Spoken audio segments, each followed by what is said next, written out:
Okay, hello everybody. Can you hear me well? Okay, it's actually not really micropayments, about security investing. So, but I'm not really going to talk about what we're doing. So I have two brief slides about it. But as a CTO, basically always when I'm coming to people and telling that I'm working on a product, they tell me, why aren't you building it on the blockchain I invested in? And we actually have a reason why we choose Stellar, and I want to talk a bit about the technical due diligence we did when we opted for the Stellar network. So just to briefly tell you what we're doing so that you get an idea about our requirements. So let me check which direction. So that's basically the margin we see as a business opportunity. When you are in emerging markets right now, you have not really access to securities or financial markets. So our co-founder Craig is coming from South Africa, and when he told me that he pays a fee of like 15 to 18% when he wants to buy German state bonds in South Africa, I was quite shocked.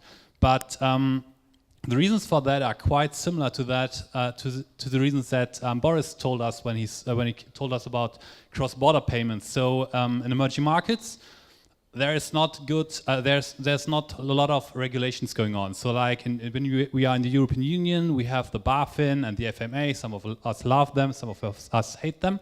But we have very robust regulations, and emerging markets do not have that. And that's a problem for banks who want to make business in those emerging markets, because all the time when they want to have assets of customers in those markets, they have to either have a subsidiary business there, which is required when you hold assets of customers, or you have to make business with banks there. So you need to trust them, you need to trust their regulatory setup, and that's kind of complicated for banks. And when you hear that it's problematic for them to hold assets in those countries, you can already imagine what our idea about that is. So we don't want to hold the assets of our customers, we want to hold them on chain. So I will only get very, very briefly about it because it's not really about our business model today. So, but to at least get an idea what we're actually doing, is we have two partner banks. So actually we have more, but like for the example, we have two partner banks in the European Union. So one is acting as a market maker. So that is essentially a bank that makes money by making by taking arbitrage opportunities. So for example, this market maker bank is buying, let's say, one stock of apples at the Stuttgarter Börse here in Germany. And then we have a second bank that acts as a custodian. So it's like a European regulated custody bank that's able to lock up funds for their customers, and then stands by the name and by the regulation and by law that it actually is not giving that asset away. So the market maker actually buys one stock of apple and places it in, like figuratively speaking, in the vault of that custody bank. And this custody bank is a partner of us. So we have Liechtenstein, from the FMA in Liechtenstein, authorized process to tokenize these assets on the Stellar blockchain, and then this asset this token on the blockchain becomes a legal claim towards this custody bank. And then it's tradable on the Stellar DEX. So it's not really on the Stellar DEX, it's like on a subspace that we control by trust lines. But in the general idea, there's a market maker buying liquidity from an existing traditional stock exchange, locks it up in custody, we tokenize it for him on the Stellar DEX, and then it gets tradable there. And it can be traded by everyone who passed our KYC ML process, because the customers hold the assets for themselves, so we don't have a banking license in all those countries. That's in a very, very rough nutshell what we're doing. So it's not like in details, and I'm now in finance for over a year, and it's actually that much more complicated. So, but just so you get the idea that we are actually in the security token business. So everything that we're doing, actually only put this in because the graphic is nice, but everything we're doing is basically happening on chain. So the question that I actually initially raised is, why are we doing that on Stellar? So why Stellar? Actually, you can and actually some people do that, issue security tokens, for example, on Ethereum. But we choose Stellar, and there are actually quite some good reasons to do so, and I think it outpaces, for example, Ethereum, which I like a lot, on various levels. So a few of them have already been mentioned, and that's actually, I think, all of these points are obvious to everyone who has been working with Stellar in the past. So one of the main reasons is that assets are first-class citizens. So I've been working in blockchain consulting before and have done some Ethereum and Solidity development, and always felt like you're walking in this minefield, and you have this heavy, costful audits, and And then when you get live, you always fear that disaster strikes and you get a call and have to get out in the night and everything's gone. For example, take multisig. There was this, some of you might know this parity wall attack. And I mean, this was been made by some of the smartest people in the world. Gavin Woods, the maker of, or the founder, the initiator of Solidity himself. So lots of developers there, I think, are much smarter and more talented than I am, really failed at this task. So how could I, as a mere mortal, think of making it better? But, well, I don't have to because it's already implemented in Stellar itself. So for us, it's a very great thing, and trust lines and compliance and all this kind of stuff. But I actually wanted to point out two more subtle things that most people don't think about when they issue security tokens. Because, like, for example, for assets, there are now standards on Ethereum evolving where you could say, okay, they are safe as well, they've been battle tested, they are maintained. But there are some subtle things when it comes more to the network level, which we looked at when we choose for Stellar. So when you're building a decentralized network that needs to come to consensus, you have three properties that your network can potentially exhibit. So that's fault tolerance, liveness, and safety. And it's a mathematically proven result that you can only have two of them. So you can't have all three, which would be great, but you can only have two. And well, most networks actually choose fault tolerance as one of the two properties. And the reason for that is that I think if you're a normal everyday guy or girl who's into blockchain, you would think that this is the definition of a decentralized network. Fault tolerance essentially means that if a few nodes in the network fail, that the network can still make progress. It can still make decisions, it can still come to a consensus. So it would be very, very hard to actually imagine a blockchain network or consensus protocol that's not able to do that, and because it wouldn't be decentralized in the first place, because there would be some clients that make the network really, where the network would really depend on. So I think almost any blockchain will choose this one. But there's actually an ongoing debate about liveness versus safety. So Bitcoin, for example, chooses liveness. And liveness is the basic idea of giving your network the chance to progress no matter what. So I don't go too much into technical details today, so don't worry, but so everyone basically knows that blockchain has this long chain of blocks which are the transactions chained up, and that the miners are constantly in the way of proposing new blocks to the network. And this is all fine and nice until something happens where some people in the network say we don't accept that block while others do. So this happened sometimes in the past. It's mostly when protocol changes occur. In this case, the Bitcoin network actually forks. So in this case, yeah, it's two networks afterwards. So you have the Bitcoin network, and most people, and it's actually happening today, are claiming which one is the Bitcoin network and which one is a new one. So, but they're actually, without politics, two networks afterwards, and they share a common history, but they're different present and future. And this is actually super great. It's a super great property to have. So it ensures the network can progress, and even under very, very hard circumstances. And proof of work, for example, is super robust in that. So even there are a lot of people saying, "Oh, proof of stake is the future," and they may be right. But proof of work has a super good point in this ensuring liveness. So like even if really big disasters would strike, like electricity in the world would end for a few days, and the network would need to reboot, then Bitcoin could get up and running again. So there would be nodes, only few ones, and they would find each other, and there would be few different forks, and some of those small forks would gain majority, and it would be painful, and it will take a lot of time, but sometime in the future, there will be one authoritative choose, one network that goes through it. So it's a really, really hard, really good property, and even though we didn't choose to use one, so I didn't want to make a point against it, it's a very good point. And it has this decentral majority vote on changes, which is like lots of ideologic goes into that. So like who's contributing to the network is deciding which way it goes. So liveness is actually a good feature. But Stellar does not use it for very good reasons. So Stellar opted for the safety part of it. So the Stellar Consensus Protocol has safety built in. So it's actually super easy to explain. It's just like there's this, oh God. I just connected to the network, so. And my firewall kicked in. I just turned it off 1 second. Sorry for that. Okay, where was I? Stellar opted for safety, and this is a very simple idea. The idea is just that in Stellar, it's not really blocks, but you can imagine it like the same for our purposes. It's ledger entries, and the network votes for new ledgers to come in. And when they don't come to consensus, and very, very simple thing happens, it's oh, sorry. Oh no, it stopped working. I hate it. So let me try again to open this.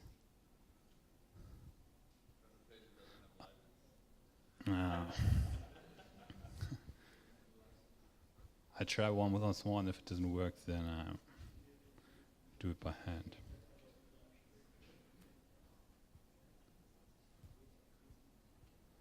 Maybe I should have. I think I've downloaded it.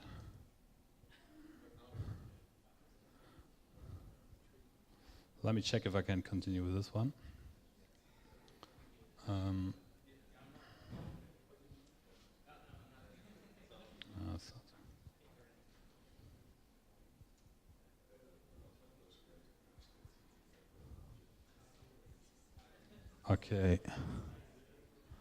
Okay, sorry, here was I. So I wanted to explain what happens when the network can't come to consensus. Well, it simply stops. So it comes to a halt. This sounds like a super hard thing when your network can't progress anymore. And it doesn't make sense if you have these networks that come with the idea of everyone on his computer can run a network and contribute to it.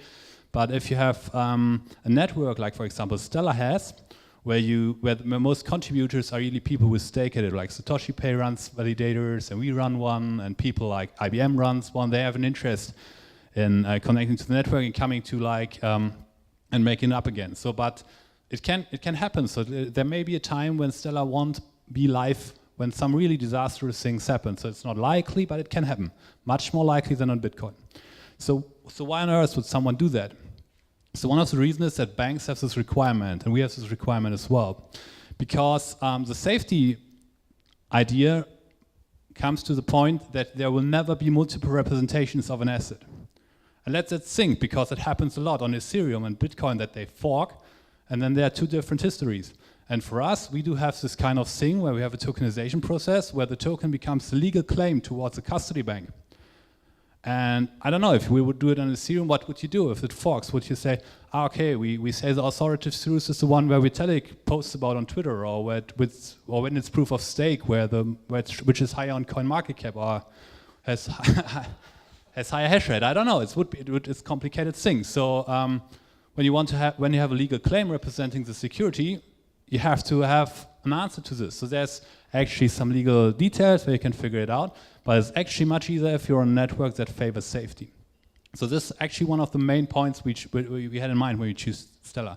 One side effect of this is that you have very low latency, because in Bitcoin you always have to wait a few confirmations to be sure that you're on the authoritative source, and once you say you have 5 to 6 confirmations, you say, okay, now it's really getting complicated for an attacker to get a longer chain. That's not required in Stellar. Once consensus is reached and there's a new ledger entry and it's in, your payment is safe, or your security trade is safe. So that's the one interesting thing. The other property which we use is called, which we rely on heavily, is called asymptotic security. And I'm not, so don't shy away. It's not about mathematics now, or only internally. It's as well an interesting property about networks. So again, for the comparison with Bitcoin and proof of work. So in proof of work, so if you imagine these are all the servers on Bitcoin, there are actually much more, but just for the purpose of this talk, let's say there are all these are all the servers and they all have an equal hash rate. So all of you might know that there is this thing called 51% attack, where once an attacker gains more than 50% of the network, it can produce blocks at a higher rate than the people on the rest of the network.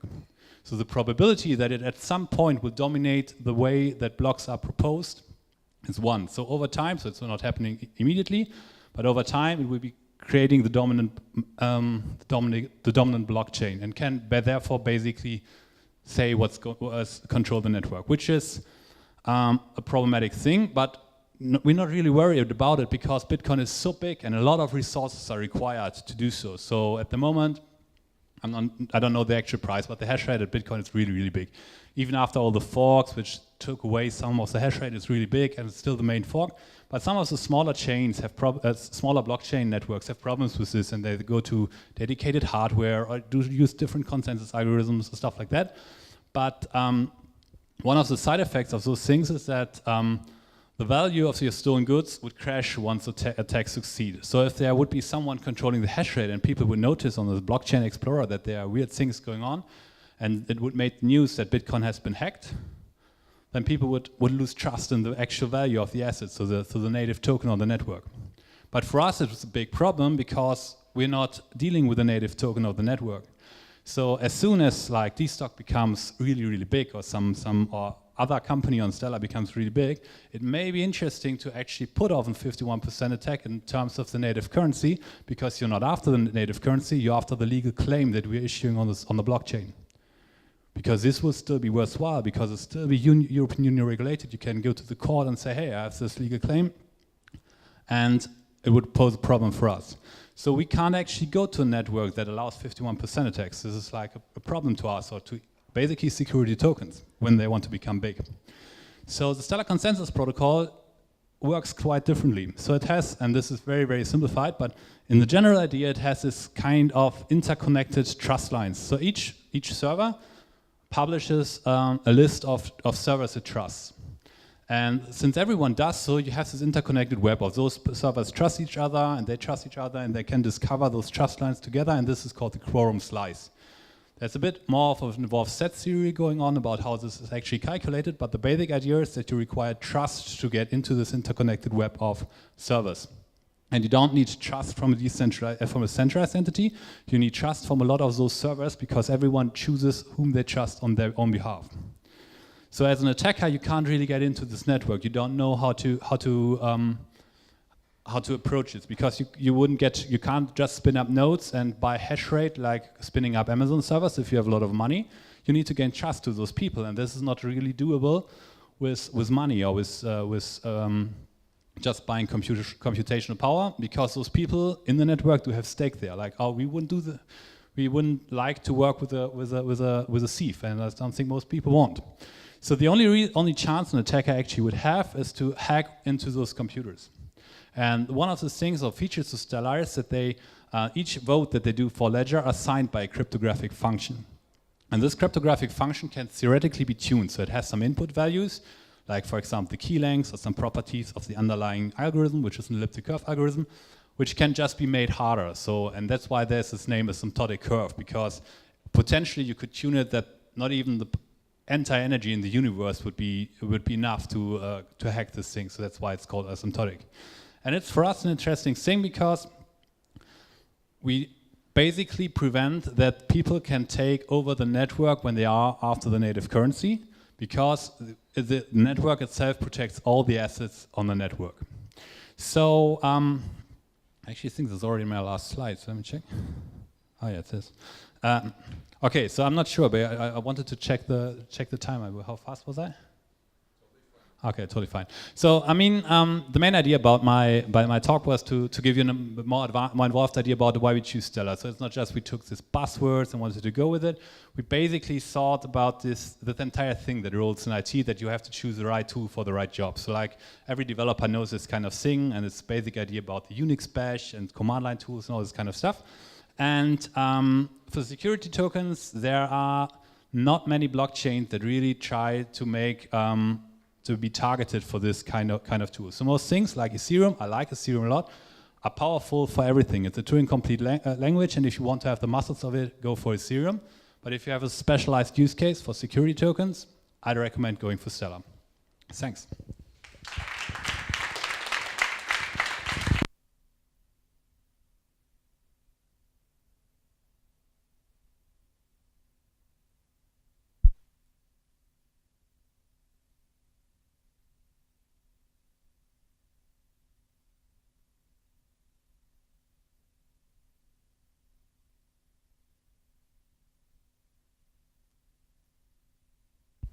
You mean freezing it on the blockchain? Yeah, I can tell you. So the idea of Stellar is, so basically there's this idea of trust lines in Stellar. So when you issue an asset, you can choose a few properties of it. One of those properties is the so-called trust line. The thing is, when Boris showed us this thing about all the tokens that are on Stellar X, where you have to choose, for example, from 10 different US dollars which one you want. So that's your decision. So you basically, what you're technically doing under the hood is you're establishing a trust line. So that's a property you are giving. You're establishing a trust line to that asset. And the asset issuer can potentially do the same thing. So the asset issuer could say, I want to have a say in who's going to hold our assets. We're doing that as well because we require every customer of ours to went through KYC-ML process. So some of them make sense, some don't, but it's required by the European Union. And for that, we need to give people a trust line. So basically what we're doing is after the past KYC-ML, we say, okay, we now know that this account is KYC-ML, so we allow a trust line for it. So in this case, the asset now has 2 trust lines coming in, one from your side and one from our side. And to allow trading, you require those both trust lines. And that means that if we take the trust line away from you, then your assets are frozen. So you buy from us like 10 Apple stocks, and that's actually a cool feature for us. For example, then you lose your private key. And you say, oh my God, I have all my investments in this account and now I've lost my private key. And then we can say, that's not a real issue to us. We can basically, if you can prove to us, like for example, you give us your ID, and it's a bit more involved process, but potentially you can come to us and we can say, that's not a problem. We take away the trust line from this account. Then these assets are frozen in your account. And then we can say, okay, just make a new account and we send the assets to them. And it's okay for the custody bank because the custody bank only needs to ensure that there's like, for example, 10 Apple stocks that are tradable and redeemable on the blockchain.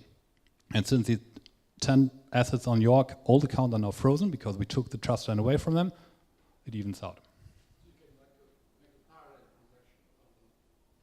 No, they're still on that account, but they're frozen. That happens, for example, that happens all the time. For example, I had like a few bitcoins from Stronghold, and they closed the account, I think, a week ago or something like that, and they just took away the trust line for me, and I now still have this, I think it was 0 or 2 Bitcoin or something in this account, but they're worthless. I can't do anything with them anymore, and I can't trade them anymore. So they're frozen, and Stronghold officially announced that they're no longer going to redeem these 0.2 Bitcoin for an actual Bitcoin. So what happens when you take away a trust line is you remove the ability for you to actually move the funds away, or trade them, or pay them to anyone, so they're frozen in your account. And then what happens with that is just something that you announce in this case. So in this case, Stronghold announced that they're no longer going to redeem this Bitcoin. Yes, think so. Yes, I think I need.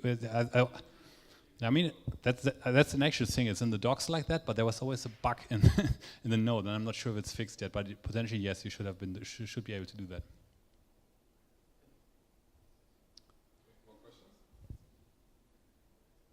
Scared anyone away with the long answer. So. Yeah, I have a question. I would like to know how the tokenization actually works. You said that you buy actual stocks or stuff like that, and then tokenize them on Stellar. So how does that work? Right. So like from a technical perspective, it's super easy. So you could do it with this command line script that's published on the docs from Stellar. So it's not a technical process, it's a legal process. It's a question about, so it's an involved question about, how can I phrase it the best? Okay, so the underlying idea about everything in this case is that nowadays the law is written around something called a central security depository. That's, for example, Clearstream in Germany, which makes the money cow of Deutsche Börse Stuttgart. Or if you've seen the Fight Club, that's the thing they blow up in the end, the one database holding all the accounts. And the central idea about what we're doing is it possible to replace a centralized security depository with a decentralized security depository? So can we say that the settlement and clearing happens on chain? And for this to happen, there's a lot of banking laws involved. So it's like, it happens a lot about, there's stuff in custody, and what's the actual legal relationship between that? And it comes really to regulations and law when you talk about that. And I'm not really the right person because I know a lot about it, but I think if I would emphasize it here, I would give it wrong. So, but the technical process is quite simple. So the bank has an interface, and they have some kind of compliance rules that only 2 people have to sign off and stuff like that. But they have an interface, and they get money in from a market maker account that just buys stuff at Stuttgarter Börse and places it on their bank account, which is traditional bank account, SEPA-Konto, stuff like that, or interbanking bank account. And Once it arrives, they say, okay, this is now locked. We can now tokenize these assets, and then we have a few kind of regulations again to fulfill. Like we need to make them able to see how many tokens they have issued. For example, if some are frozen, that they're not live anymore and stuff like that.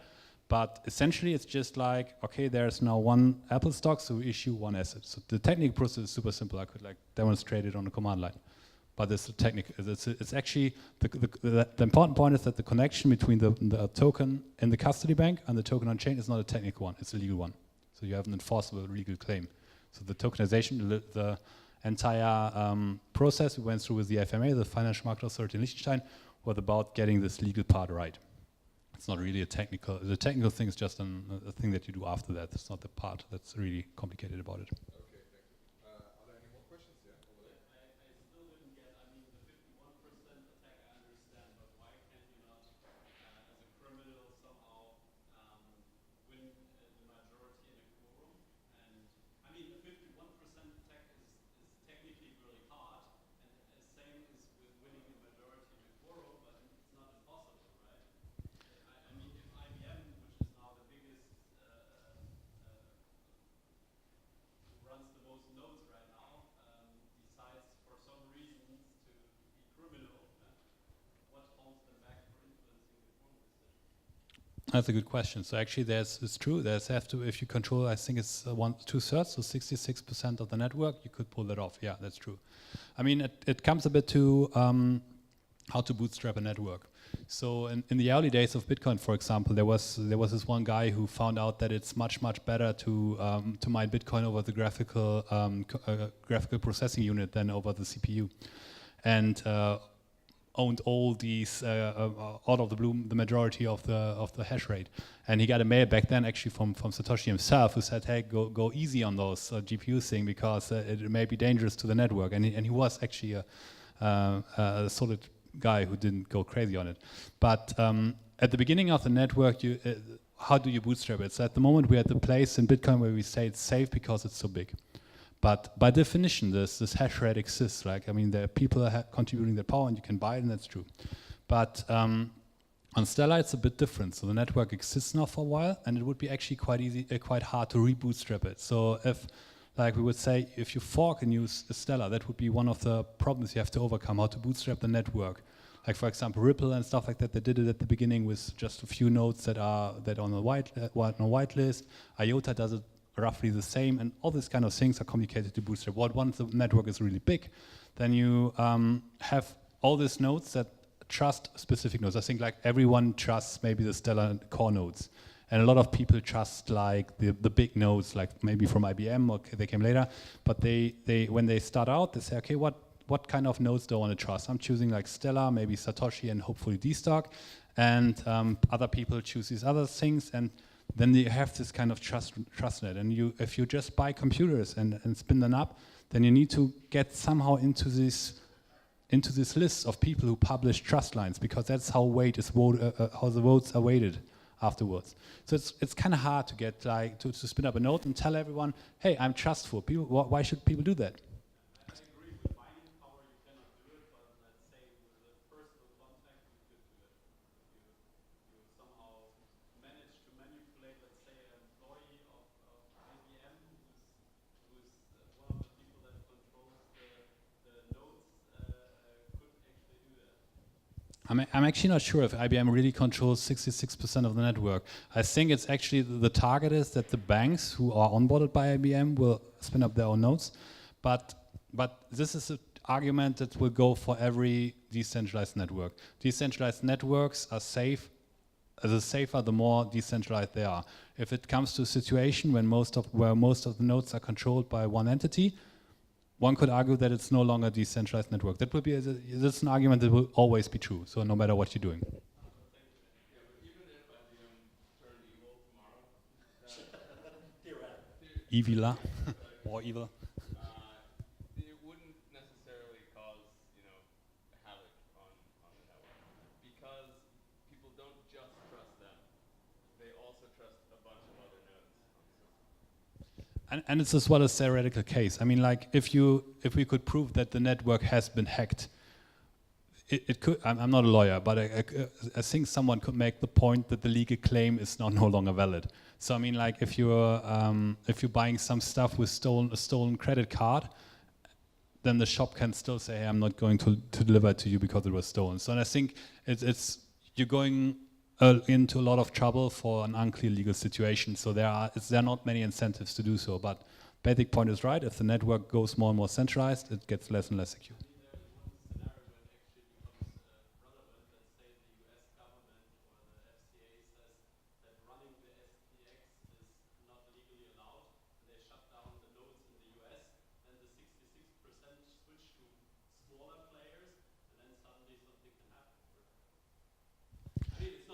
Yeah, I mean, there are scenarios, of course, like, yeah, sure. I mean, same is true like for Bitcoin and stuff like that, but... Yeah, just for IBM, I just looked it up, so IBM has like 4% of the trust on the network, so even if someone takes over all of IBM, and as you said, IBM maybe has the highest number of nodes there, I don't think that there's an actual risk. Yeah, as Obo has also said, there are so many other nodes that enjoy trust, and IBM will not be a problem. So. Yeah. Sure. Could you explain the difference between trust and number of nodes that you were just speaking about? 4% IBM controls a lot of nodes, but they have 4% of the trusted. Okay, so basically the thing I talked about when I had this this interconnected web of trust. So what trust means, just basically you as a server who starts contributing to the network, publishing a text file of other nodes you trust. That's when we talk. It's like really a configuration you add somewhere.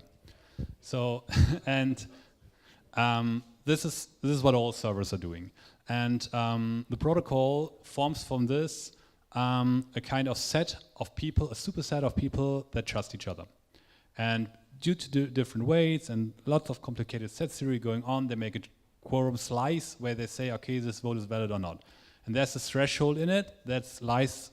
I'm not really sure, but I think it was 66% to 2/3. Where when you hold those kind of things, you can basically spin up a trusted web where you trust just your own servers and kind of stuff, which can overrule the network.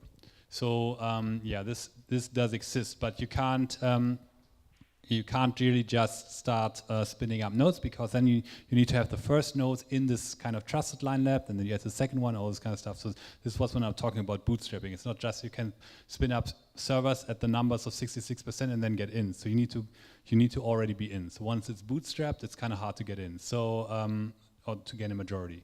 So but it's still true. If you're already in there and then you turn evil, then it's a problem. The point I was making, that it's very, very hard to hack those computers because they're cryptographically secure, almost secure. Because we don't have 100% sureness. We can't say that something's 100% secure, but it's almost 100% secure. All right, so let this be the last question, final question. So, when you try this same argument, I would say if there are few trusted parties, IBM, SatoshiPay, and a bunch of others, and people just trust the same group of people, when the power becomes consolidated in the same group, what's the incentive for smaller players to be there if they're never going to be picked up? Well, the incentive to spin up a node is not to be part of the quorum slice. There are actually two reasons to spin up a node. The one part is you want to contribute, like, I don't know, for ideological reasons or whatever, and the second part is because you run a business. So you want to have fast access to the database, you want to run queries on the actual database, you want to get new ledger entries as fast as possible. Like, for example, if you're, let's say you're a market maker on our platform, you want to get price changes as fast as possible, so you might spin up a node. It's not really like this kind of thing of contributing to the quorum slice, to the vote, is just a side effect. So it's basically, in Bitcoin it's the same. Most people are not in Bitcoin mining because they think it's fun to contribute hash rate. They're in there because they want to mine the block and get the reward. So basically that's how most token economics work, that you have some kind of other incentive. And that's true for Stella as well. But you have a point there as well, that it is actually a problem that most people choose the same nodes. So like I would say, I mean, maybe this bigger corporation is down, but most people who would spin up a node would just clone the GitHub repository, run the Docker container, and go with the standard configs. And those standard configs are always the same nodes. So that's actually a problem. It's like people should be diverse about the people they trust. And that's why I mentioned that we want to take our nodes offline eventually, because of exactly what Christian just mentioned. Too many people trust the SDF nodes, and so we want to make it such that that's not the case. And so if you remove those, then it becomes much more decentralized than it is even today. And safe. What about the maintenance of the node? Is it hard to maintain full node? Well, yes and no. So basically, it's actually not that complicated. So it's like you could just spin up. I don't know how technical guy you are, but you could basically just spin up a container that runs it. So it's like there's documentation, you could get through it, and I think we got ours running in like, I don't know, half a day or something like that. Having said that, there are occasional things where I got an email that they are not healthy anymore and they stop syncing, and sometimes I have a problem with them. So yeah, so you should have a DevOps department or so, I think. It's not something that you would run on your DigitalOcean computer just for fun. Do you dedicate human resources to that? No, not really. So we do have a DevOps department, and they do other stuff, and they do it so as well. So I made it overly dramatic. So once they're running, they're quite running. But I mean, if you're really dependent on the business, so we don't use the public API from Horizon API. We run against our own API, and we have a fallback against the Horizon API. But like we are really dependent on it be up and running. So yeah, but in general, it's not so complicated. And if you basically just want to contribute, it's not that big of a problem when it's like out of sync for 5 seconds or something like that. So then, but for us it would mean downtime. For you, it would mean you skip 2 or 3 ledger entries. Okay, very vivid discussion here, but let's thank you again first.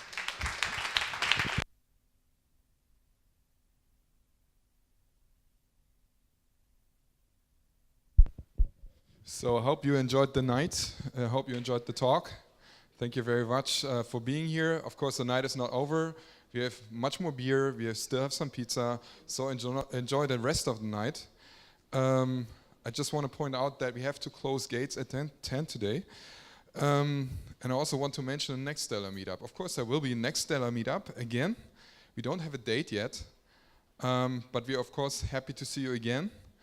Please let us know if you want to speak, if you want to be a speaker one day. Then just contact us on Meetup. If you have any feedback, then we are very happy about to get that. So just again, post that on Meetup. Maybe you have any ideas or whatever. Yeah. Thank you very much. See you next time.